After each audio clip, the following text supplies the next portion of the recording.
자신이 살아갈 생이 얼마 남지 않았다는 것을 아는 부모가 있다면 그 부모가 자녀에게 당부하는 말이 정말 평생 하고 싶었던 중요한 유언일 것입니다. 예수님께서 3년의 공생애 동안 제자들에게 많은 가르치심을 주셨는데 이제 자신의 죽음을 앞둔 자리에서 마지막 메시지를 제자들에게 주고 있습니다. 그 메시지의 핵심은 잎사귀가 무성하지만 뿌리가 마른 그들의 신앙을 회복하고 하나님께서 원하시는 참된 하나님의 자녀가 될 수 있도록 권면하는 내용을 담고 있죠. 종교 지도자들과의 논쟁을 마친 후에 예수님께서 그리스도는 누구의 자손인가? 그러니까 이 다윗의 후손이라고만 믿고 있는 그들의 이 선입견들을 깨뜨리면서 그리스도는 다윗의 주가 되신다라고 가르쳐 주셨거든요. 뭐냐 그러면 신앙의 가장 중요한 것이 하나님, 그리고 하나님이 우리를 구속하기 보내신 예수 그리스도를 제대로 아는 것인데, 그들은 선입견 속에 또 자기의 필요와 기대 속에 하나님의 상을 만들어 놓고 틀린 것은 아니지만 부분적인 하나님, 자신의 틀에 갇혀진 그 하나님만을 섬기는 신앙을 가지고 있었기 때문에 구원의 주가 되시고 하나님 나라를 이 땅에 도래케 하시면서 죄를 해결하실 그러한 예수 그리스도가 어떤 분인지를 제대로 모르고 있었던 것이죠. 그러니까 우리가 신앙생활에 다른 것을 아무리 열심을 내어도 예수와의 인격적인 만남과 성경에서 말씀해 주는 그 예수 그리스도에 대한 온전한 확인과 지식이 없으면 신앙은 열매 맺지 못합니다. 그래서 너희는 내가 누구인지 제대로 아느냐? 나는 다윗의 후손일 뿐만 아니라 다윗의 주가 된다라고 가르쳐 주셨고요. 하나님을 제대로 알고 예수 그리스도와의 깊은 사귐이 있으면요, 그 사귐은 보이지 않는 은밀한 곳에서 실체가 있게 되거든요. 근데 예수님께서 그 다음 이제 제자들에게 서기관들을 삼가해라. 그 서기관들은 외식이 특징이잖아요. 하나님에 대한 살아있는 관계가 없으니까 사람에게 집중이 되어지고, 사람에게 집중이 되는 것은 궁극적으로는 자기 사랑, 자기 중심성에 집착하는 신앙의 모습이거든요.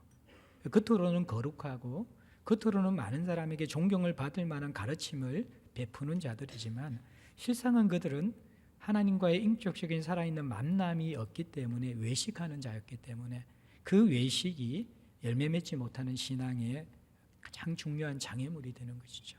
그와 대조되어지는 두 렙돈을 흥금함에 넣는 가부의 모습을 보면서 어떻게 보면 주목받지 못하고 아무도 이 가부의 흥금의 그 초라한 모습에 대해서, 초라한 액수에 대해서 관심을 주지 않는데 은밀한 중에 계신 하나님과의 만남과 그 감격이 있었기 때문에 전 소유를 드리는 그 가부의 모습, 하나님은 그것을 보고 알고 계시는 하나님이죠. 그러면서 이 가부가 모든 사람보다 더 많이 흥금했다. 이 말은 우리의 전부를 들어서 흥금하라는 그 메시지의 핵심이 있는 것이 아니라 서기관처럼 외식하는 죄가 되지 말고 하나님을 정말 너희들이 깨닫게 되어지면 살아있는 하나님과의 관계에서 출발되어지고 그 은혜와 생명에서 출발되어지는 그러한 신앙을, 그 신앙의 열매들을 가져야 된다라고 말씀하시는 것이죠. 여러분들이 이 예수님의 마지막 유언과 같은 이 두 가지 부분들은 우리가 신앙생활하면서 꼭 기억해야 될 거예요.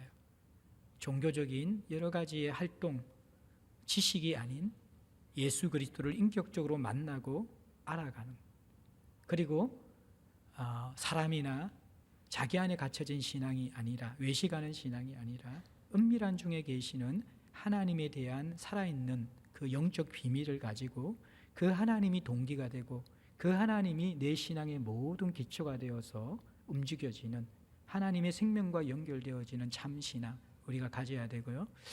오늘 이제 이 13장에는 예수님께서 더 나아가서 이 제자들에게 중요한 가르침을 가르치는데 조금 이게 넓은 가르침이죠. 그것은 뭐냐 그러면 이제 재난이 시작될 것이다, 고난이 시작될 것이다, 이 말은 종말이 시작될 것이다, 그 말이거든요. 예수 그리스도의 초림과 재림 사이를 우리는 종말이라고 이야기하는데 예수께서 다시 오실 때까지, 하나님 나라가 임할 때까지 너희들이 어떻게 신앙생활을 해야 하는가, 이 제자들을 가르쳐 주시고자 하시는 거예요. 그래서 우리가 우리 개인의 종말도 있고 또 주님께서 다시 오실 우주적 종말도 있는데, 우리의 신앙이 열매 맺기 위해서는 종말 신앙이 없으면 안 돼요. 이 건강한 종말 신앙을 가지고 초림과 재림 사이에 내가 어떻게 살 것인가, 여기에 대한 교훈을 제대로 가져야 된다라는 것이죠. 여러분들, 우리가 살아가는 삶이 너무 바쁘잖아요. 또 분주해요. 또 해야 할 일이 많고 또 삶의 짐이 무거워요. 그래서 딱 눈앞에 보이는 현실에 갖추어져서 살아가게 되는 것이죠. 그러니까 그 신앙은 쉽게 병들게 되어지고 또 열매 맺기가 쉽지 않아요.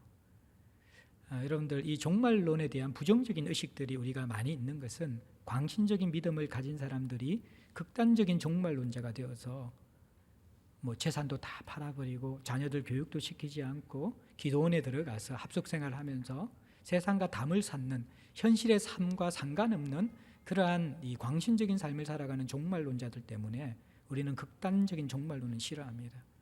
근데 이 극단적인 종말론도 문제가 있지만 또 무관심한 종말론자들, 종말과 상관없이 현실에만 집착해 살아가는 것도, 이것도 병든 신학이고 건강한 신앙이 아니라는 것이죠.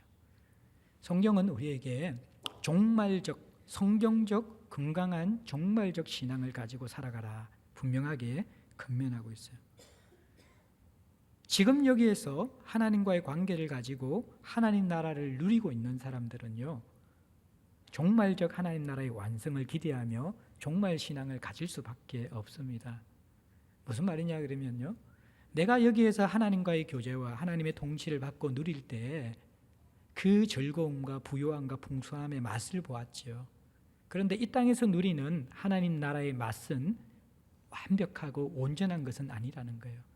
그야말로 이까신 정도로 그냥 우리가 이게 맛보기로 그냥 보는 정도이기 때문에 더 온전한 하나님 나라를 보기 원하는 갈망이 들 것이고, 또 이 세상의 악함과 나의 약함 때문에 하나님 나라를 누리다가도 또다시 또 무너지는 우리의 안타까운 모습을 바라보면서 우리에게 이러한 갈등과 하나님 나라를 갈망하지만 그렇게 살지 못하는 우리 안에 이 모순들이 깨트려지고 정말 풍성하게 누릴 그 나라에 대한 갈망들을 지금 여기에서 하나님 나라를 누리는 사람들은 누릴 수밖에 없다라는 거예요.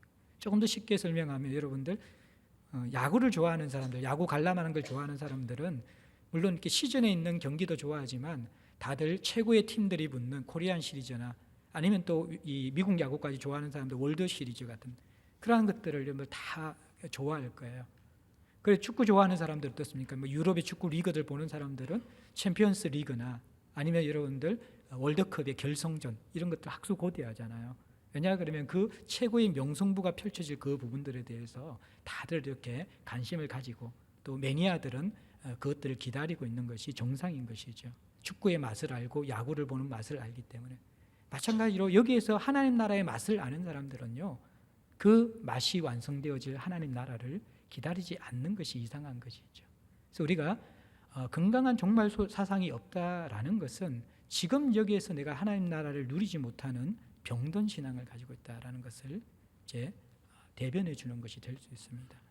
그러면 오늘 본문에서 어떻게 예수님께서 이제 이 종말에 대한 제자도의 교훈을 시작하시는가? 13절에 보면 1절에 예수께서 성전을 나가시면서 이제 본문이 시작됩니다. 순환주간 화요일 날 예수님께서는 종교 지도자와 논쟁을 하시고 그리고 중요한 두 가지의 가르침을 주시고 이제 성전에서 나가시는 거예요. 기도론 골짜기 성전 동편문을 나가서 기도론 골짜기를 지나서 맞은편의 감람산으로 이제 예수님께서 옮겨가시는 장면입니다. 나가신다라는 이 이미지가 사실은 이제는 이 예루살렘 성전에 대한 모든 사역이 끝났다라는 것입니다. 그리고 이 성전은 곧 이제 무화과 나무를 저주한 것처럼 심판당할 위치에 처해 있는 것이죠. 그래서 예수님께서 이제 성전을 던지고 떠나가시는 그 장면 속에서 한 제자가 예수님 앞에 이렇게 이야기합니다. 보소서, 이 돌들이 어떠하며 이 건물들이 어떠하니까. 한 제자가 예루살렘 성전을 나오면서 쳐다보는데 그 웅장하고 화려한 예루살렘 성전이 너무 아름답고 압도적인 거예요. 그러니까 보소서라는 것은 이 감탄사거든요. 와, 저거 한번 봐라. 여러분들 이렇게 길 가다가 아주 흐드러지게 예쁘게 핀 꽃을 보면 와, 봐라 그러잖아요. 그죠? 아주 기이한 장면, 눈에 띄는 장면, 화려한 장면을 보면 저거 봐라고 이렇게 주변 사람들에게 주의를 집중시키잖아요. 제자가 그렇게 하는 거예요. 선생님, 저거 한번 보십시오. 우리가 안에서 이렇게 논쟁할 때 못 봤는데 밖에 나오면서 예루살렘 성전을 딱 봤는데 이 갈릴리 촌놈들이 이제 예루살렘에 온 거잖아요. 그리고 성전을, 그 큰 성전을 본 거잖아요. 그리고 나서 눈이 희둥그레지는 거예요. 너무 화려하고 너무 웅장하고 자기들을 압도하는 그 성전의 규모를 바라보면서 와, 이 예루살렘 성전을 이렇게 멋지게 지어놨고 화려하게 지었는데 예수님 한번 보십시오. 얼마나 아름다운 건물입니까? 이렇게 이 제자가 예수님 앞에 이 성전에 대해서 감탄하면서 예수님 앞에 고백을 합니다. 근데 이 제자가 그 정도로 예루살렘 성전은 굉장히 화려하고 웅장했습니다. 이스라엘 백성들은 세 개의 성전을 가지고 있었는데 첫 번째 성전이 솔로몬이 지은 성전이죠. 그리고 두 번째 성전은 스룹바벨 성전이고 세 번째가 지금 헤롯이 지은 성전인데 이 헤롯의 성전의 규모와 화려함들은 엄청났거든요. 요세푸스라는 이 역사학자의 이야기에 의하면요, 예루살렘 성전에 사용되어진 돌의 크기가요, 이게 가로가 12m, 그리고 세로가 3.2, 이 너비, 길이가 12m고 너비가 3.6m고 높이가 6m예요. 6m. 이게 돌 하나예요. 상상이 안 되시죠? 엄청난 큰 돌. 그런 돌들이 여러분들 예루살렘의 이 성전의 기초석이었어요. 그러니까 그 웅장함은 말로 설명할 수 없고 수많은 그런 금들이 거기에 이렇게 들어갔던 그런 성이기 때문에, 예루살렘 성전이기 때문에 웅장했던 것이죠. 지금 우리나라에서 제일 높은 그게 건물이 제2롯데월드입니까? 우리가 보면서, 근데 이게 집안이 함몰된다 그래가지고 저도 한 번도 안 들어가 봤는데 죽을까봐 무서워서 뭐 안 들어간 게 아니라 들어갈 일이 없어가지고 제가 못 들어가 봤어요. 근데 제가 처음에 대구에 있다가 촌놈이 올라오면서 지하철에서 63빌딩을 보고 나서 딱 보니까 63빌딩인 거예요. 한 번도 안 봤지만 저거 63빌딩 맞지? 그러니까 막 사람들이, 지하철 사람들이 막 쳐다보더라고요. 촌놈이 볼 때는 이게 뭐 되게 이게 뭐 황금빛이 번쩍번쩍거리는데 이게 엄청난 거예요. 엄청난 거예요. 이 갈릴리 촌놈들이 와가지고 예루살렘 너무 화려하고 좋잖아요. 그죠? 그런데 이제 그렇게 감탄하고 있는데 예수님께서 보시면 네가 이 큰 건물들을 보느냐. 예수님에도 보이는 거죠. 야, 너희들이 이 지금 크고 웅장한 예루살렘 성전의 건물들을 보느냐. 근데 여기서 이게 보느냐라는 단어가 제자들이 보소서 할 때 쓰인 단어하고 달라요. 이 블레포라는 그런 보느냐라는 단어. 이 단어는요, 그냥 현상을 눈으로 보는 것을 의미하는 게 아니라 본질을 꿰뚫어 보는, 주의하여서 살펴보는, 본다라는 의미의 단어를 예수님께서 쓰시는 거예요. 그러면서 너희들은 지금 그 큰 건물의 화려함을 보고 있구나. 그런데 보느냐? 너희들이 보아야 할 것을 보느냐? 예수님께서 제자들에게 질문하시는 것이죠. 그러면서 뭐라고 이야기합니까? 2절에 보면 돌 하나도 돌 위에 남지 않고 다 무너뜨려지리라. 무슨 말입니까? 그 화려한 예루살렘 성전이 돌 위에 돌 하나도 넘지 않고 무너질 것이라는 거예요. 그런데 이게 얼마나 여러분들 이 제자들에게 충격적이겠어요. 제가 성례본당에 이전하고 나서 있잖아요. 처음에 이렇게 걱정된 것은 밤에 아무도 없잖아요. 그런데 음향시설도 색을 들려놨죠. 의자도 색을 해놨지. 교회 식기들이 대부분 새 거잖아요. 밤에 이제 자려고 하는데 두 가지 걱정이 있어요. 하나는 도둑이 들어와서 가져가면 어떡할까. 그래 또 하나는 이제 그때는 우리 교회만 3, 4층을 리모델링했고 1, 2층이 비어져 있었잖아요. 혹시나 누전으로 불이 나면 누가 부를 거지. 그 생각 때문에 하룻밤에 제가 굉장히 근심을 한 적이 있어요. 왜냐 그러면 우리 성도들이 기도했고 우리 당의 장로님들이 많이 수고해가지고 정말 우리가 이렇게 우리 교회 교육 공간으로서 우리 자라나는 다음 세대 교육 공간으로서 잘 만들어놨는데 그게 들인 정성이 엄청나잖아요. 근데 그게 누가 이렇게 훔쳐가 버리거나 불이 나버리면 어떡할지 목사도 믿음이 없어서 이렇게 시험 들고 걱정을 합니다. 그렇게 하고 있는데 그러니까 이게 막 이 마음이 불안해지더라고요. 근데 이제 이것 정도가 아닌 게 이게 하나님의 성전이 무너진다라는 것은 유대인들의 신앙 속에서는 이게 상상할 수 없는 거잖아요. 예수님의 입에서 무슨 말이 나오냐 그러면 이 화려한 예루살렘 성전이 돌 위에 돌 하나 남지 않고 다 무너져서 폐허가 될 것이다 예언하시는 거예요.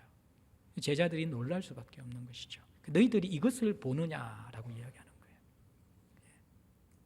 실제로 예수님의 이 예언은 AD 70년에 로마에 의해서 유대 민족주의자들이 로마를 대항하여서 반민족 투쟁, 민족 투쟁을 벌이면서 로마에 의해서 공격을 통하여서 돌 위에 돌 하나 남기지 않고 다 무너져 버립니다.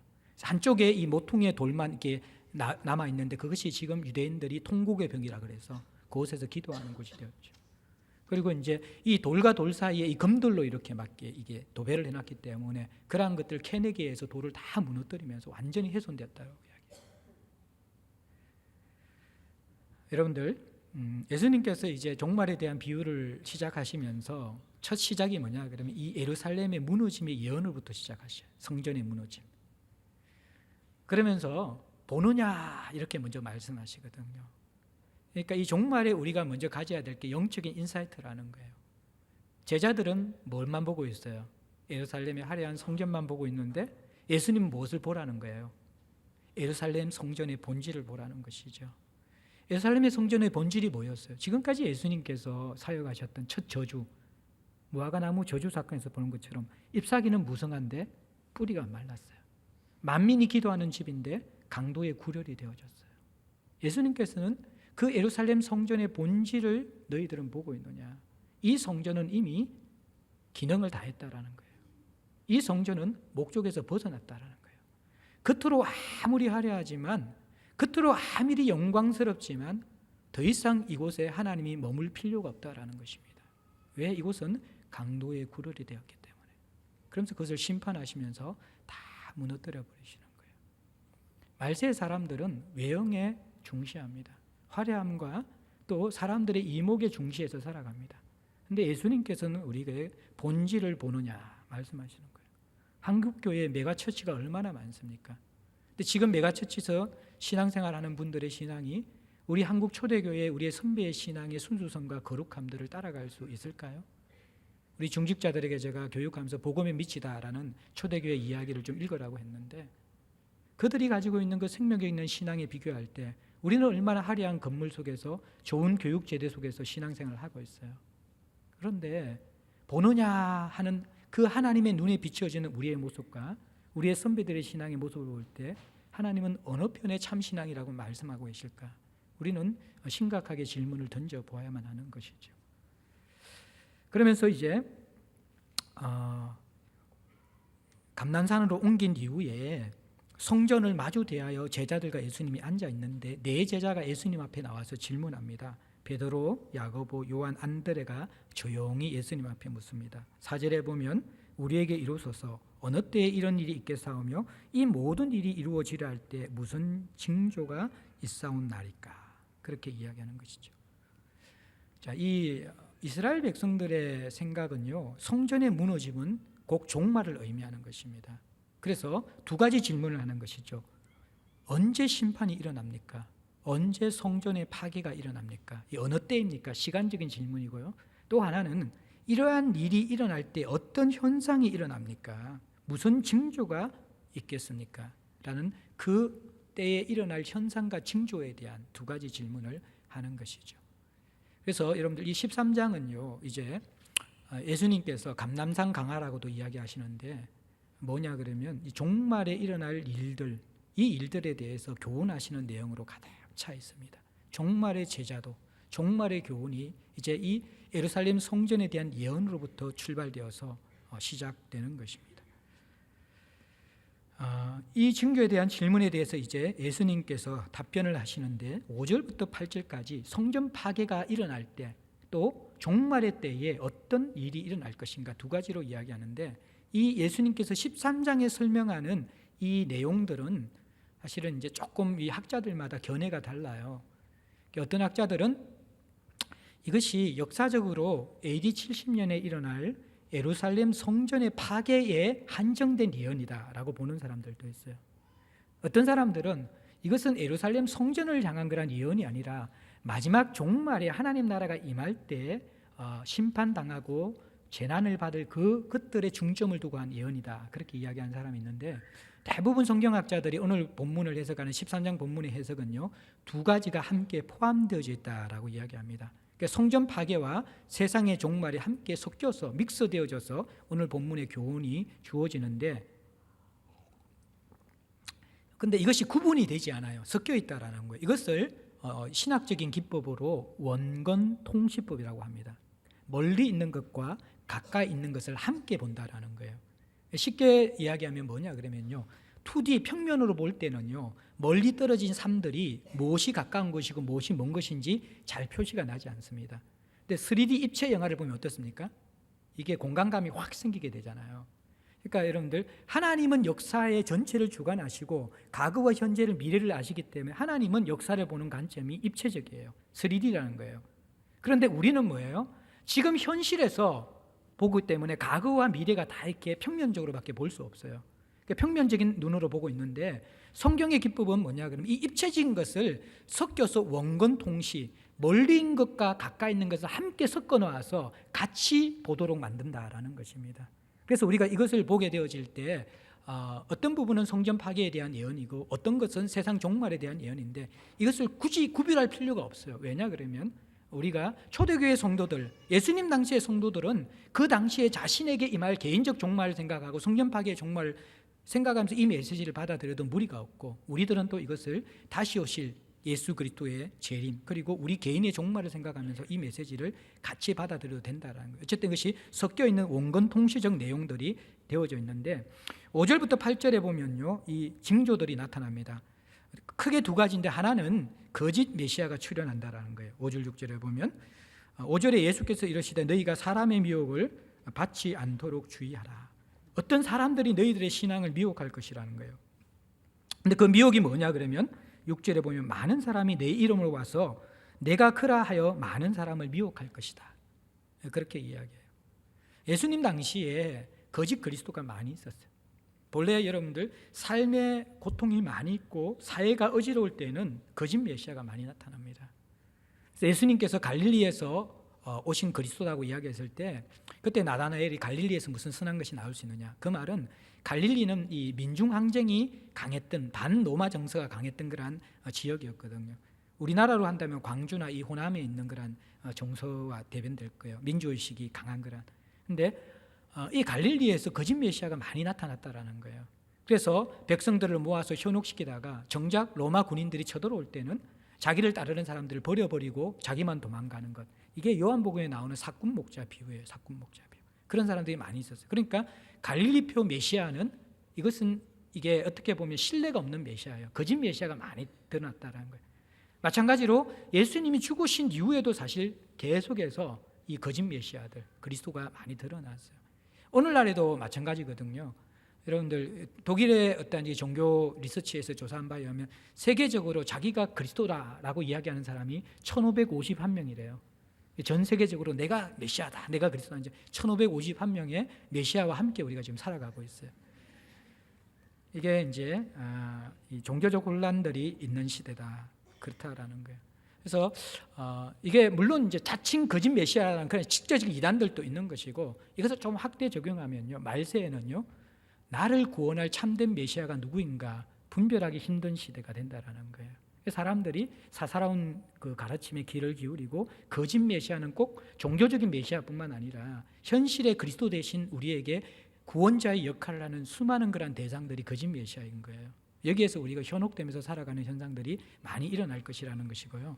그리고 7절 8절에는 정치 사회적인 혼란인데요, 7절에 보면 난리와 난리의 소문들, 난리라는 이것이 복수형인데 전쟁들이라는 거예요.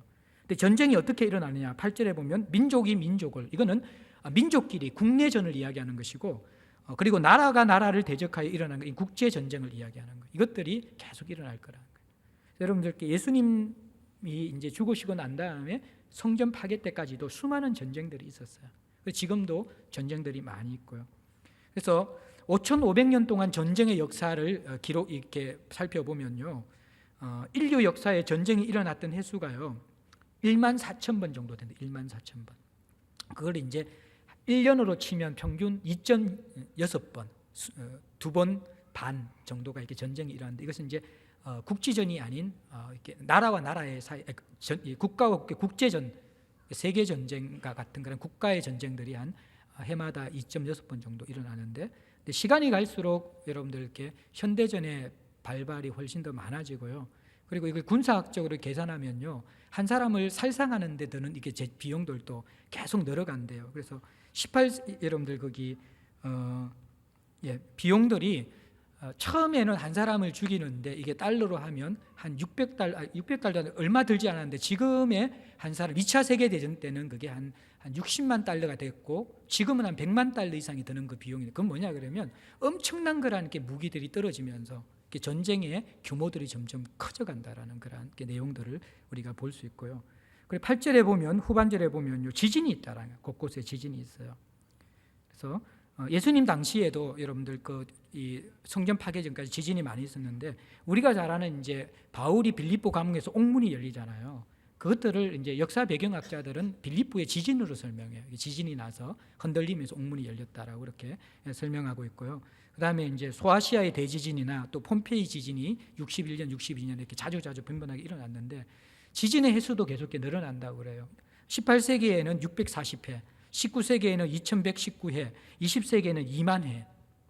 그러니까 점점 많이 늘어나죠. 그러니까 이 자료를 제가 조금 신뢰할 수는 없어요. 왜냐 그러면 18세기에 그 지진이 일어난 것들을 어떻게, 그게 정보도 없고 교통도 없는데 다 모으기가 이렇게 정확한 수단들이 아니잖아요. 그럼에도 불구하고 이렇게 지진의 횟수들은 점점 늘어나고 있다라고 그렇게 이야기합니다.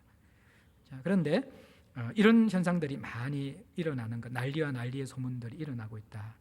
자, 그런데 이런 현상들을 바라보면서 중요한 것들은 어떻게 우리가 종말의 시대를 제자로서 제대로 살아갈 것인가 교훈을 받아야 되잖아요. 거기에 대해서 예수님께서 몇 가지 이야기하시는데 여러분들에게 좀 나누었으면 좋겠어요. 5절 말씀 한번 같이 읽어볼까요? 5절 말씀 시작. 예수께서 이르시되, 자, 예수님께서 너희들이 사람의 미혹을 받지 않도록 주의하라 그러면서 이 주의하라라는 그런 단어들 우리가 이렇게 주목해. 이것은 뭐냐 그러면 말세에는 거짓 메시아가 많이 출현하기 때문에 영적으로 진리를 분별하는 삶 살아야 된다는. 미혹이라는 단어는요, 미혹하는 자가 올무를 걸어놓지만 또 미혹당하는 거란 사람들은 유혹을 받아서 자기가 그 올무를 붙잡는다라는 거예요. 그래서 미혹당하는 사람도 책임이 있어요. 낚시를 하면요, 이게 낚시를 하는 낚시꾼들은 낚시를 하기 위해서 미끼를 넣잖아요. 근데 미끼는 누가 걸려들어요?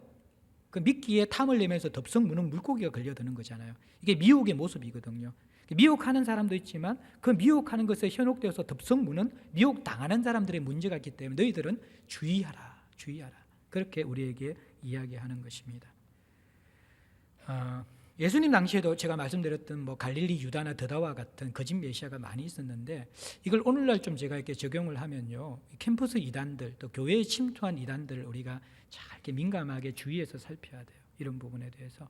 그래서 이제 신학기가 되면서 우리 대학생들이 많이 들어가고 또 신앙이 있는 친구들은 선교 단체를 이렇게 찾고 있는데, 캠퍼스에 이렇게 대표적인 이단들이 있거든요. 여러분들이 조금 아셔야 되는데, 첫 번째가 이제 그 박옥수 구원파인 박옥수 계열의 IYF라고 있어요. IYF가 IVF에서 줄만 쭉 내리면 IYF가 되거든요. 그래가지고 이제 이렇게 IVF 들어오려고 하다가 IYF에 간 애들이 있고요. 어떤 애는 IYF 영어 동아리인 줄 알고 들어왔다가 IVF에 들어와서 신앙생활 잘하는 애들이 있어요. 걔는 이제 영혼을 구원받았죠, 그죠? 이런 이제 IYF가 있고, 그 다음에 이제 귀신론으로서 모든 것을 이 귀신의 장난으로 영적 해석을 하는 김기동 성락교회죠, 그죠? 베레와 12회라는 곳도 이제 캠퍼스 이단에 속하는 것이고, 그 다음에 유광수의 다락방, 전도, 그리고 이제 모든 기존 교회는 다 병들었고 전도하는 자신의 교회들만 건강하다고 하는 게 유광수의 다락방이 있고, 그 다음에 하나님 교회라고 안산홍 정인회, 이것도 이렇게 이단이고요. 그리고 지금 제일 좀 이렇게 설치고 이렇게 있는 게 이만희의 신천지예요. 신천지도 이렇게 있고, 그 다음에 정명석의 JMS, 그 다음에 이게 지저스 모닝스타라고 해가지고 이게 JMS 자기 이름 이니셜을 그렇게 해가지고 하는 건데, 그리고 문선명의 통일교, 이런 것들은 대표적인 이단이고요. 또 뭐 지방교회 만민중앙교회, 여호와 정인 안식교, 대순진리에 이런 것들이 이제 이단에 속하는 것들인데 이런 것들을 잘 분별을 해야만 합니다. 캠퍼스 들어가서 여러분들 주목해야 될 게 정체를 숨길 채 활동하는 단체들이 있어요. 교회도 마찬가지인데 이게 신천지하고 JMS가 전략 포교 방법이 정체를 숨기는 것이거든요. 예, 이들의 캠퍼스 속에서 하는 위장 방법은 뭐냐 그러면요. 봉사나 미술치료나 성격급사나 설문조사나 취미동아리, 악기, 운동, 또 영어 스터디 이런 것들을 하면서 아이들을 포섭하는 거예요. 1대1 관계에서 굉장히 신뢰를 얻고 정을 많이 주어서 이 관계가 돈독해지면 그때 이제 신천지 공부를 시작하는 거예요. 비유법 시작하면서 공부하고 자기들의 교리를 가지고 현혹하는 경우가 많이 있어요. 그래서 이게 신천지가 이제 이게 자기 색깔을 안 드러내고 위장에서 들어와서 이렇게 포교를 하거든요, 캠퍼스에서. 애들이 모르고 많이 들어가요. 그러니까 여러분들 우리 교회도 이제 제가 보고받기는 신천지가 몇 번 왔다 갔다 그러고 지금도 있을 수도 있다라는 거 제가 보고를 받았어요. 근데 이제 가만히 생각해 보니까 이제 우리 교회는 신천지가 적응하기 참 힘든 교회예요. 왜냐 그러면 기존 신자도 와서 이렇게 우리 교회 버텨내는 게 쉽지 않거든요. 긴 예배 버티는 거 이렇게 웬만해 가지고는 이게 코카콜라 의자에 앉아 가지고 긴 예배 버티는 게 이게 장난이 아니거든요, 우리 교회가. 그리고 나서 한번 이렇게 하면 이렇게 또 이게 소그룹하고 이렇게 다 들어가 있고 뭔가 얽히설켜 있어 가지고 제자들 교회에 다닐 정도의 어떤 내공이 되면 이게 만만치 않아요. 그래서 제가 이렇게 들은 바에 의하면 신천지가 우리 교회에 들어왔다가 힘들어서 나갔다는 그런 이렇게 이야기를 많이 들었거든요. 신천지 교인들도 적응하지 못하는 교회를 다니는 여러분들은 대단한 교인들입니다. 근데 이게 이 신천지들이 이게 굉장히 교묘하게 해서 사람들을 현혹시키거든요. 그래서 이제 개인 성경 공부나 이렇게 접근해 가지고 비유 가르침을 통해서 영적으로 혼란케 하는데 이게 이제 캠퍼스도 조심해야 되고 또 교회 안에서도 조심해야 되는 그런 부분들이고요. 그다음에 문화와 봉사 등을 통해서 좋은 이미지와 역량을 강조하는 단체들이 있어요. 이게 이제 대표적인 게 IYF고 통일교 또 이런 것들인데 구원파인 IYF는요, 영어 말하기 대회, 글로벌 캠프, 그다음에 해외 자원봉사, 명사 초청 강연회, 문화체험 박람회, 군 유스코 이런 다양한 젊은이들이 관심을 가질 만한 그런 이렇게 이벤트들을 많이 해요. 그래서 그들을 이렇게 포섭하고 나서 결국에 나중에는 이렇게 비유, 이렇게 복음을 그들이 이야기하는 그런 가르침을 통해서 현혹시키는 것들이 많이 있고요. 그다음에 이렇게 통일교는 카프라는 곳이 있어요. 그리고 또 일본어 학습, 국제문화교류, 자연봉사. 그래서 SFP, GPM, ANAC 이런 게 다 이렇게 통일교의 위장 단체들입니다. 이런 것들을 잘 이렇게 분별을 해야 돼요. 그래서 이런 것들 여러분들께 말세가 되면서 이단들이 다 열심히거든요. 특히 캠퍼스에 침투하려고 그래요. 오히려 이 교회 지역교회가 우리 젊은들에게 복음을 전해야 되는데 지역교회는 이제 복음 전도가 굉장히 약해졌어요. 전하지를 않아요. 그런데 생명 걸고 이 친구들은 이 복음 전도가 자기의 구원과 연관되어 있는 공로적인 사상이 있기 때문에 정말 이렇게 미친 듯이 복음을 전해요. 그리고 그 전략들이 굉장히 교모하고 그렇기 때문에 깨어있지 않으면 다 넘어가게 되어져요.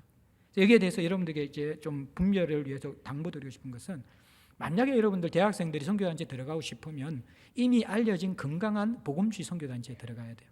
모르는 들어가지 말고 만약에 의심쩍으면 여러분들 사역자에게 문의해야 돼요. 함부로 이렇게 들어가지 말고 그리고 교회 내에서나 교회 밖에서나 개인적으로 은밀하게 성경 공부를 요청하는 사람들은 신중해야 됩니다.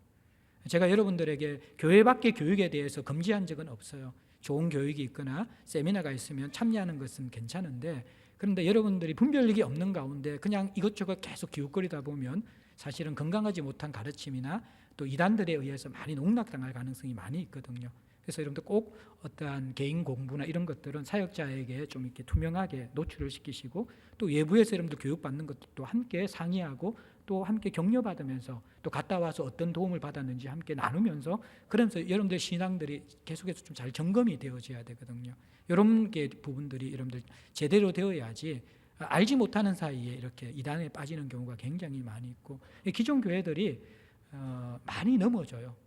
그러니까 오랫동안 다녔는데 알고 보니까 신천지고 그래서 이미 뭐 교회의 대부분 사람들이 그 사람의 영향을 받고 있어가지고 이 사람이 이제 담임 목사 쫓아내버리고 청빙 목사를 신천지 사람을 불러다가 그 사람 해가지고 신천지 교회를 바꿔버리는 그런 게 굉장히 많이 있어요. 많이 있기 때문에 여러분들 우리가 어쨌든 이 진리 안에서 분별하고 깨어 있는 것들 너무너무 중요한 부분들입니다. 말세에 그리고 이러한 이단들뿐만 아니라 우리가 정말 참된 메시아가 누구인지를 생각하면서 그리스도 대체품을 우리가 계속해서 집중하면 안 돼요. 말세를 살아가면서 구원자이신 예수 그리스도 위에 내 인생의 구원자 대체품을 계속해 집어넣는 것, 이건 역시도 우리가 미혹당하는 것이고 주의해야 될 것들입니다.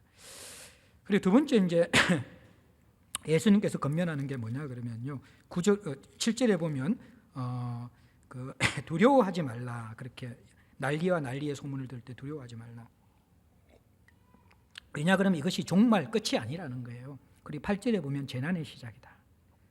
자, 난리와 난리, 지진이 일어나고 막 기근이 일어나고 전쟁이 일어날 때 종말이 왔다고 일상을 포기하고 이게 종말로 극단적인 종말론자가 되지 말라라는 거예요. 이게 여러분들께 중요한 신앙이거든요. 저도 이제 고등학교 다닐 때 순수했을 때 그때 이장님의 여러분들 그 1992년도에 예수님 재림안대라는 그 재림주에 대한 이장님 씨가 퍼뜨린 그 다미성교회라는 그게 있었어요. 제가 이제 그런 부분들 속에서 이 종말 사상이 너무 강해가지고요. 고3 때 공부할 때 막 하늘에서 이게 막 천둥이 치고 하늘이 시커매지고 막 뻘겋게 되어지면 야 종말이다. 자수받아 뛰쳐나서 교회 갔어요. 제가 기도하다가 예수님 만나야지. 굉장히 순수했죠, 그죠? 그랬던 게 있어요. 근데 뭐 그때는 순수했는데 지금 보면 성경적인 건 아니에요, 그거는. 그죠? 막 천둥이 치고 막 하늘이 붉어지고 주님 재림하실 것 같으면 그 자리에서 공부하고 있어야 되죠. 이제 그러면서 우리가 일상 가운데 건강한 모습으로 주님을 맞이하는 거, 그걸 이야기하는 거예요. 너희들이 이러한 재난이 시작될 때 이리저리 아우뚱거리면서 집 팔고 논 팔고 모든 일상을 정리하고 그냥 이렇게 기도원 들어가고 그런 극단적인 종말적 삶을 살지 말라는 거예요. 그렇게 하지 말고 너희들이 일상 자체가 하나님의 통치고 우리가 여러분들 공부하다가 들림받아도 영광스러운 구원이에요. 일하다가 들림받아도 영광스러운 구원이라는 거예요. 제가 이제 옛날에 이제 들었던 것이 예수님이 언제 재림하실까? 예수님이 재림하실 때는 비 오고 천둥 치고 추워서 밖에 나가기 쉬운 수요 예배 때 예수님 재림하신다. 가만히 들이켜 보니까 이게 예배 많이 나오라 그 말이죠. 그때 재림하시니까. 근데 예배 안 나와도 이렇게 들리면 받아요. 그래서 이제 그 이제 목회자의 마음으로서 영적으로 도움을 받을 수도 예배 나오라는 말은 제가 이해가 되어지는데 예수님이 꼭 우리가 예배 드린다고 재림할 때 영광스럽게 무슨 일을 하든 죽게 하고 있을 때, 그죠? 주님과 연결된 신앙을 하고 있으면 그러면 하나님이 우리가 기쁨으로 하나님 앞에 서는 거예요. 모든 일이 하나님 안에서 하면 영적인 일이에요. 설거지를 하든 애를 양육하든 여러분들 다 그게 하나님 기뻐하시는 일이라는 거예요. 그죠? 뭐 그 자리에서 또 우리가 예배 드린 자리 같으면 또 그것도 기쁜 일이고. 근데 너무 그러니까 이게 종말이라고 해서 물론 근데 여기서 이제 깨어는 있어야 돼요. 깨어는 있어야 돼요. 내 삶이 하나님과 연결되어 있는가 깨어는 있어야 돼요. 그죠? 그것은 분명히 필요한 것이고 그렇지만 또 내 삶을 완전히 극단적으로 몰고 가는 것, 이거는 종말에 대한 우리의 자세가 아니라고 가르치고 있는 것입니다. 그리고 이제 9절에는 조심하라. 박해를 통하여 우리가 신앙이 떨어질까, 신앙을 버릴까, 배도할까 조심하라, 그렇게 이야기하는 거예요. 그래서 9절에 너희는 공회에 넘겨지겠다. 그러니까 신문의 자리에 넘겨지고 또 회당에서 매질을 당하겠다. 이 채찍질이거든요. 회당은 이제 유대교인들의 종교 집합소잖아요. 그러니까 유대교에게 핍박을 제자들이 받는 거예요. 그러면서 이 채찍은 그냥 매질이 아니라 죽일 만큼 이 살점을 뜯어내는 그런 날카로운 뾰족하게 박혀 있는 그런 채찍을 가지고 이 고통을 주는 것이기 때문에 굉장히 죽음을 각오한 그런 고통이에요. 이런 그러한 고난과 박해들을 너희들이 받게 될 것인데 그럴 때 조심해라. 그렇게 이야기하는 거예요. 너희들 신앙이 배도되지 않도록 조심해라. 이렇게 이야기하고 있습니다. 그래서 지금도 여러분들 이렇게 우리나라 전 세계적으로 박해지수 1위가 북한이잖아요. 그래서 오늘 오후부터 해서 우리가 북한 선교에 대해서 우리가 듣게 될 텐데 지금도 여러분들 복음 때문에 이렇게 고난받고 박해받는 사람들이 굉장히 많이 있어요. 근데 또 오늘날에는 고난뿐만 아니라 이게 세속화, 이것이 더 무서운 또 우리의 신앙을 배도시키는 것이거든요. 미지간 물에 있다가 물이 끓어도 이렇게 뛰어나오지 않는 그런 개구리처럼 대부분 사람들은 이게 유럽 이미 복음이 전거된 사람들은 박해보다는 세속화 때문에 다 배도하게 되는 것을 보게 돼요. 근데 말세에 우리가 이 스스로 조심해야 돼요. 그것이 박해든지 세속화든지 우리의 신앙의 생명력이 끊어지는 것, 배도하는 것, 이것들을 우리가 조심해야 된다. 그렇게 이야기하고 있습니다.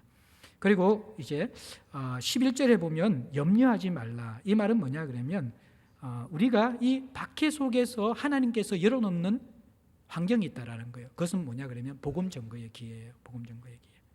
그래서 9절 후반절에 보면 나로 말미암아 너희를 권력자들과 임금들 앞에 서게 할 것이다. 바울이 로마 총독과 또 이게 아그리파 왕에게 섰잖아요. 그때 너희들은 하나님을 증거하는 그들에게 증거가 되도록 너희들을 세울 것이다. 그렇게 이야기하는 거예요. 그러면서 10절에 복음이 먼저 만국에 전파되어야 끝이 온다라는 거예요. 복음의 증거가 일어나야 되는데 복음이 어떤 순간에 증거되어지는가? 고난과 박해 속에서 드러나게 될 것이다 라고 그렇게 우리에게 미리 말씀해 주시는 거예요. 이게 여러분들 기독교적인 선교 방법이에요. 기독교의 선교 방법은 고지론이 아니거든요. 간증의 폐해가 뭐냐 그러면요, 하나님의 은혜로서 우리 이렇게 원종수입니까? 이렇게 신앙생활 깊이 하신 분, 그분이 기도하면 이게 서울대 이렇게 수석으로 졸업하신 분인데 책을 읽고 기도하면 눈을 감으면 책장이 넘어간대요. 제가 그 소리 듣고 기도하고 저도 해봤거든요. 안 넘어가요. 시험 망쳐요. 그러다가는 아무나게 임하는 게 아니거든요. 그런 간증들 있잖아요. 그러니까 뭐 이렇게 최고가 되어지고 뭐 이렇게 내가 원하는 것까지 고지론이거든요. 정상에 오르는 것.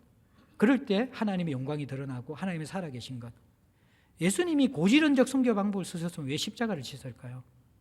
예수님께서 이 땅에 고지론적 선교 방법으로 하나님 나라를 이룰 거자 하면 로마를 무너뜨려버리면 최고가 되는 거예요. 최고의 제국이잖아요. 예? 계속해서 예수님께서 십자가에 죽을 필요 없이 어떻게 하면 사람들 계속 살리면 되잖아요. 병 고치면 되잖아요. 그럼 금방 하나님 나라가 일어나요. 근데 예수님의 방법은 그게 아니에요. 하나님 나라는요, 그 화려한 어떠한 외형적인 그런 겉모습의 나라가 아니라 근본적인 죄를 깨뜨리고 우리의 중심을 회복하고 존재를 변화시키는 나라라는 거예요. 그 보이지 않는 하나님 나라의 생명이 일어나기 위해서는 죄에 대한 죽음이 필요한 것이죠. 그래서 고난과 죽음 속으로 가는 것이 십자가의 길이고 그것이 하나님 나라를 여는 확장의 길이라는 거예요. 이것은 여전히 제자들의 선교 방법입니다. 교회가 세상에 증거하는 것들은 교회의 하람함이나 영광이나 교회에 오면 물론 하나님이 우리의 인생의 필요를 채워주시면 교회에 와서 어떤 되고 최고가 되는 것이 아니라 교회에 와서 우리는 삶의 본질을 찾고 예수 안에서 진정한 살아가는 삶의 의미가 무엇이고 내 자신을 사랑하고 이웃을 사랑하고 참된 인생다움의 복음 안에서의 그 본질의 가치, 내면의 가치, 하나님 나라의 그 가치들을 살아가는 그 놀라운 은혜들을 경험하는 것인데 이게 이제 고지론적 복음 때문에 차라리 이게 고지론적 복음은 사람들 실족시키거든요. 누구는 서울대학교인데 나는 열심히 했는데 안 들어갔어. 그것은 복음이 아니죠. 비교식만 이렇게 불러일으키는 것이죠. 다 하나님 묻는데 다 그러면 다 이렇게 서울대학 들어갑니까? 아니라는 거예요. 그게 복음이 아니라 고난과 아픔 가운데서도 그것을 이겨내는 사람. 평범한 사람인데 내가 예수 때문에 이것을 이겨내고 예수 때문에 이 가운데서 기쁨을 느끼고 예수 때문에 이 가운데서 자기 중심적인 삶이 아니라 다른 사람을 섬기는 삶을 살아가는 자기를 이기는, 죄를 이기는 그러한 이 세상 가운데 정말 변하지 않는 본질적인 가치를 발견했기 때문에 살아갈 삶의 의미와 목적을 발견하고 살아가는 생명의 삶들이 복음 안에 있는데 그 길은 대부분 여러분들 고난과 순교 속에서 사람들에게 전거되면서 일어나는 것입니다. 그게 여러분들 이번에 파키스탄 라오에서 여러분들 부활절 축제 때 폭탄 테러 때문에 300명의 사상자가 일어났잖아요. 아마 파키스탄의 하나님께서 물론 이게 죽어야 된다는 말 아니라 그 순교자의 피가 헛되지 않도록 복음의 생명이 일어날 거예요. 한국 교회가 여러분들 쉽게 부흥된 것도 고난과 순교 때문에 그런 것이거든요. 이게 기독교의 복음 전거 방법인데 이러한 일들이 일어날 것이라는 것이고 북한 땅에도 지금 이러한 일들이 일어나고 있다라는 것입니다. 그런데 이때 우리가 기억해야 될 것은 뭐냐 그러면 11절에 이야기한 것처럼 너희를 넘겨줄 때 무슨 말을 할지 염려하지 말라. 성령께서 너희들에게 말씀을 주셔서 정거하게 하실 것이다. 여러분들 고난 속에 있는 그리스도인들의 모습은요 사람들에게 굉장히 강력한 복음 전거의 수단이 되어집니다. 그리고 고난 속에서 박해 속에서 다른 모습을 보여주게 될 때 사람들은요 우리에게 그 믿음의 이유들을 묻게 될 것입니다. 여러분들 그 무식한 유대인들이 당시 제국 로마를 정복할 수 있던 것이 무엇입니까? 세상을 요동케 하는 사람이 된 것은 그것은 바로 그들이 부활의 삶, 간증 그리고 선명한 복음 진리를 가지고 있었는데 이 복음 진리가 그 당시에는 계시가 완성되지 않았기 때문에 그때마다 성령께서 가르쳐 주신다라는 거예요. 복음의 도를. 지금도 우리가 여러분들 이 땅을 살아가면서 제가 이렇게 새벽기도 때 빌립보서 말씀하시면서 말씀드렸잖아요. 내가 당한 일을 신학적으로 해석하고 사나 죽으나 내 몸에서 그리스도가 존귀케 되어지는 이 종말 사상과 우리 인생을 통해서 하나님 나라가 드러나는 그 부르심 가운데 우리의 신앙이 다 고정되어져 있어야지 우리가 건강하게 살아가요. 그래서 여러분들 이 고난과 아픔 가운데 이 초대 교인들은요, 내가 이 고난에서 벗어나는 것이 아니라 고난 속에서 하나님과 함께함을 통해서 복음을 누리고 복음을 나누는 그런 삶들을 살았던 것을 보게 되거든요. 여러분들, 그래서 우리가 이게 삶과 진리가 선명하게 준비되어져야 돼요. 진리만 있고 삶이 없으면 사람들은 무능력하게 봐요. 그건 말장난이다 생각해요. 근데 막 열정과 삶은 있는데 제대로 전하지 못하면 사람들이 그것을 광신이라고 생각해요. 그래서 선명한 진리와 삶이 잘 통합되어지면서 말세에 우리가 이게 복음 전거의 삶이 준비되는 것에 대해서 성경이 우리에게 이야기하고요. 그리고 이제 13절에는 끝까지 견디며 신앙을 완주하라, 구원을 받아라. 박해는 점점 커질 것인데 12절에 보면 형제가 형제를, 아버지가 자식을 죽는 데 내주고 자식들이 부모를 대적하여 죽게 하는 일까지 일어난다라는 거예요. 근데 끝까지, 그리고 모든 사람에게 미움을 받을 것이고 끝까지 견디는 자는 구원을 받으리라. 참 이게 기독교가 호로 자식이고 불효 종교라는 오해들을 많이 가지게 되는데 사실 그렇지는 않지요. 기독교만큼 부모에 대한 사랑과 효도를 가르치는 종교가 없어요. 성경을 자세히 연구하면. 근데 이 영적인 세계에 깊이 들어가면요, 이게 이 가정의 박해는 이것이 혈육의 어떠한 정의 관계가 아니라 영적인 원리거든요. 이 생명과 죽음에 있어서 사단이 역사하게 되어지면요, 사실 상식적으로 가족이 가족을 어떻게 배반하고 가족을 죽입니까? 영적인 세계에서는 이게 일어나는 거예요. 예수님 당시에도 네로 시대에 많은 순교자들이 가정의 고발, 가족의 고발 때문에 그리스도인으로 발각돼서 죽어요. 지금도 이슬람권에서 개종한 사람들은 가족들의 고발 때문에 순교당해요. 이게 상상할 수 없는 일들이죠. 역으로 여러분들 한번 생각해, 얼마나 이게 무서운 건가 그러면요, 이 영적인 그 무서움이라는 것이 자기의 자식을 고발하는 부모는 상상할 수 없잖아요. 근데 이슬람권에서 이런 것들이 일어나거든요. 이게 여러분들, 우리가 그냥 이 기독교가 가정을 무시하고 부모를 불효하는 그 종교가 아니라 오히려 역으로 볼 때 이게 참 생명의 종로이기 때문에 영적인 공격이 얼마나 심한가를 성경이 이야기해 주고 있는 거예요. 이때 너희들이 육신의 생명을 구원하기 위해서 영혼의 생명을 버리지 말라라는 거예요. 끝까지 이 구원을 붙잡고 있는 자들은 생명을 육신도, 영혼은 구원도 얻고 육신도 부활을 얻는 생명을 얻을 것이다. 이 부활 신앙을 초대교회 교인들은 다 가지고 있었어요. 죽음을 두려워하지 않고 예수 앞에 자신의 삶들을 들었던 것들, 이것이 바로 이제 예수님의 겉면이고 초대교회 성도들이 무장해야 될 제자도였습니다. 말씀을 마무리하겠습니다. 여러분들, 우리의 인생이 너무 바쁘고 분주해서 종말 사상을 가지는 신앙인들이 점점 줄어들어요. 제가 서론 부분에 말씀드렸지만 종말 신앙이 없는 것은 병든 신앙입니다. 그것은 지금 하나님 나라를 내가 누리지 못하고 있다는 증거라는 거예요. 깨어있지 못한 삶을 살아가고 있다는 거고, 반면에 여러분들 개인적 종말이든 우주적 종말이든 하나님 나라의 종말을 기대하고 계속해서 깨어있는 신앙은 살아있고 건강한 신앙이에요. 제가 최근에 보면서 우리 공동체에 많은 지체들의 부모님들이 지금 임종을 맞이하고 있어요. 그런데 그 임종 예배로 가고 또 병문안 예배도 가고 장례 예배도 갈 때마다 느끼는 것들인데, 물론 평소에도 이분들의 신앙이 좋았지만 정말 빛나는 것 같은 살아있는 신앙을 지금 제가 그분들에게서 보고 있어요. 오늘 아침에도 제가 박운숙 집사님 문자를 받았는데 오늘 생일이거든요. 그래서 어제 또 제가 이렇게 했는데 어머님이 너무 이렇게 오랫동안 신장 투석을 하시고 온양에서 지금 이제 중환자실에 계시는데 위도 가시는데 이게 변이 안 나와서 이게 이 대장이 터질 것 같은 그런 통증이 있고 의식이 있기 힘드셔가지고 토요일 날 우리 금 목사님이 급히 내려가서 이제 예배를 드리면서 영접을 다시 한번 복음을 전하면서 영접 기도를 했는데, 그 전에 또 우리 박원숙 집사님이 어머님에게 복음을 전했다고 이야기하더라고요. 참 이렇게 귀한 일이죠. 우리 박 집사님이. 그러니까 그리고 우리 경아 자매도 그렇고 또 우리 희영 자매도 그렇고, 이게 임종 가운데 있는 종말을 바라보는 사람들의 신앙을 보면요, 일상하고 달라요. 성령께서 굉장히 가까이 계세요. 그리고 그것을 이길 수 있는 그런 힘을 주시고 그 생명을 통해서 그 믿지 않는 가정들에게 그 장례 예식 때 엄청난 영향을 주는 거예요.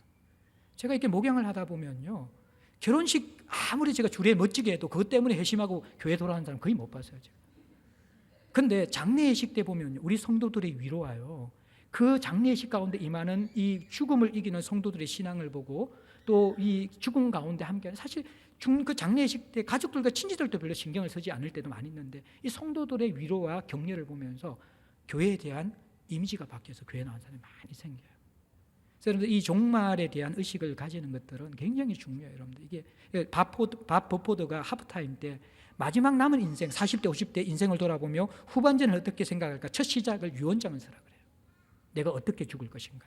그래야지 현실에 내가 어떻게 살 것인가의 그림이 그려지는 거예요. 여러분들 종말 사상을 회복해야 돼요. 아니면 여러분들 정말 죽어가는 거예요. 그 비유를 하더라고요. 침몰해 가는 배 안에 객실에 있으면서 그 객실 안을 인테리어하는 모습이 현대인의 모습이라는 거예요. 무슨 말인지 이해되죠? 인생은 지금 죽은 가운데로 몰락하고 있는데 그것을 쳐다보지 않고 자기가 있는 그 방 안에 인테리어에 몰두해 있는 거. 그게 현실을 살아가는 우리의 모습이라는 거예요. 종말 사상이 없을 때 우리가 이 어리석은 삶을 살아가요. 언제 주님 부르실지 모르는데 내가 어디에 있는지 모르는 채 거기에 딱 고정돼 가지고 거기에 막 인테리어하고 있는 것이 우리 인생의 어리석은 모습이다. 종말 의식을 다시 회복하면서 오늘 예수님께서 주시는 이 귀한 교훈들, 우리가 외부를 보는 것이 아니라 외부의 화려함에 취하지 말고 내면의 영성, 뿌리를 다시 한번 점검해보고 잘 진리로 분별해야 돼요. 내가 그리스도의 대체물을 가지고 살아가고 있지는 않는가, 잘 이렇게 분별해야 되고, 그리고 막 종말이 있다고 막 허둥지둥할 필요 없어요. 하나님과 함께 건강한 동행하는 삶을 살면서 그렇지만 깨어 있어야 되고요. 그리고 박해가 올 때 배도하지 않고, 유혹 때문에 또 우리가 배도하지 않고, 또 언제든지 우리가 복음을 전할 수 있는 삶과 진리가 준비되어서 끝까지 완주할 수 있는 저와 여러분들 되시기를 주의 이름으로 축복드립니다. 우리 찬송가 503장 드리겠습니다.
어떤 사람 우상 앞에 복을 빌고 있으며 어떤 사람 자연 앞에 사랑 요구하도다. 먼저 믿는 사람들 예수 사랑 가지고 나타내지 않으면 저도 실망하겠네.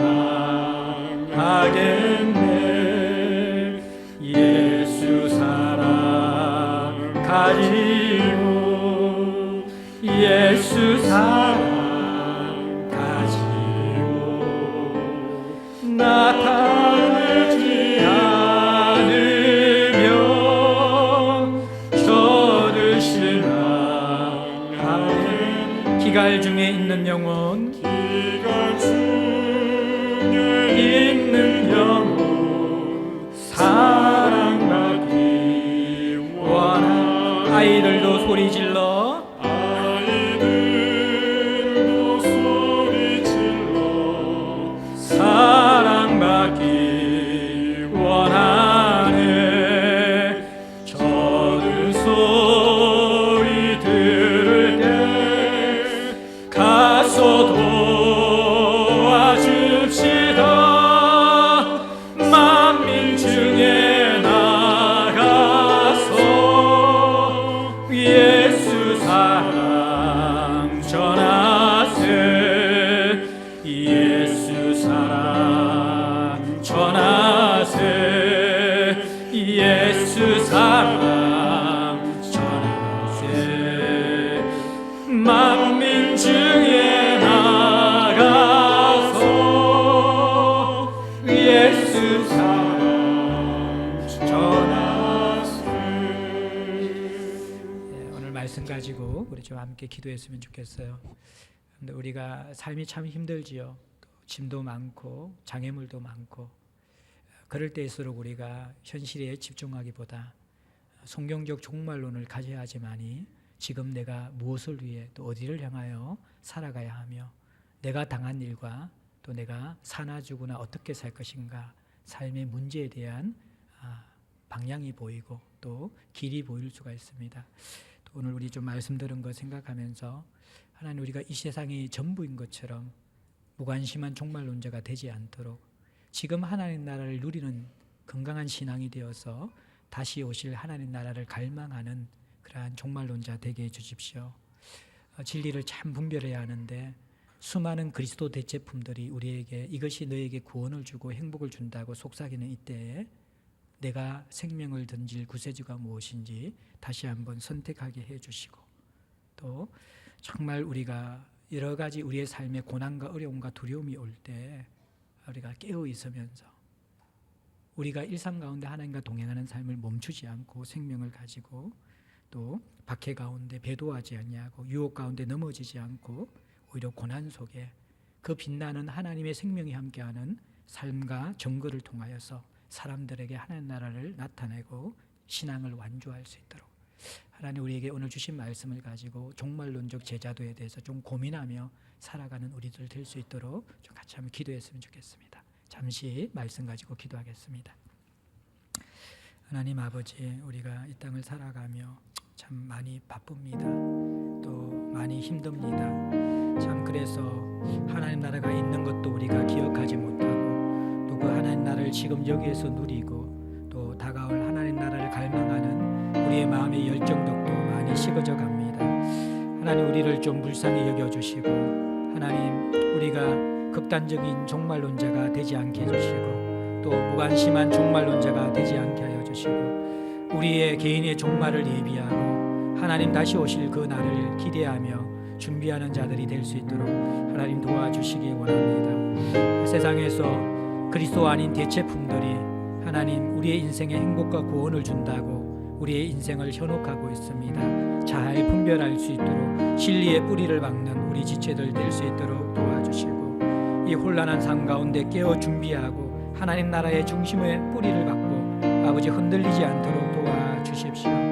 하나님 박해나 유혹이나 참 우리가 주님 앞에 떨어지도록 많은 그런 어려움과 또 시련과 또 유혹들이 옵니다. 그때 우리가 우리의 신앙을 사수할 수 있도록 주님 도와주시오며 하나님 이 고난 가운데 빛난 성도의 삶의 향기를 잃지 아니하며 복음을 전가하며 끝까지 신앙을 완주하게 하여 주시옵소서. 하나님 참 우리 성도들이 살아가는 삶이 많이 바쁩니다. 그리고 참 많이 힘이 듭니다. 그래서 우리에게 주신 하나님 나라를 누리지도 못하고 또 다가올 하나님 나라의 소망을 가지면서 하루하루 부활의 삶을 살지 못하는 우리의 연약함을 불쌍히 여겨 주시옵소서. 하나님 우리가 또 무관심한 종말론자 또 극단적인 종말론자가 아니라 항상 하나님 나라를 기억하고 준비하며 깨어있는 성경적 종말론자가 되게 하여 주시옵소서. 하나님 그리스도 아닌 대체품에 현혹되지 아니하며 하나님 참 이 시간 또 이 자리에서 복음의 풍성함을 누리고 하나님 나라를 먹고 마실 수 있는 우리 지체들 될 수 있도록 도와주시옵소서. 삶의 고난이 있든지 유혹이 있든지 그리스도와 함께 있으면서 어디에서든지 그리스도의 삶의 향기가 드러나는 그리스도의 향기가 되는 성도들 될 수 있도록 도와주시기를 원합니다. 태어난 날보다 주님 앞에 서는 날이 더 복된 날이 되도록 신앙의 완주를 할 수 있는 믿음의 동지들 될 수 있도록 축복하여 주옵소서. 주신 물질 주 앞에 감사합니다. 하나님, 물질이 없어 시험 들지 아니하고 물질에 집착하여 또 물질의 종이 되지 않도록 자족의 비결을 배우는 저희들 되게 하여 주시옵소서. 하나님, 또 물질이 쓰여지는 마다 고통과 아픔 가운데 있는 자들이 위로받고 하나님 나라의 생명과 아름다움이 흘러가며 교회가 건강하게 세워지는데 잘 사용될 수 있도록 축복하여 주옵소서. 예수님 이름으로 기도드립니다. 아멘. 예, 교회 소식 알려드립니다. 주보 뒤쪽에 참조해 주시기 바랍니다. 새로 오신 분들을 환영하고 여러분들의 신앙생활, 교회 생활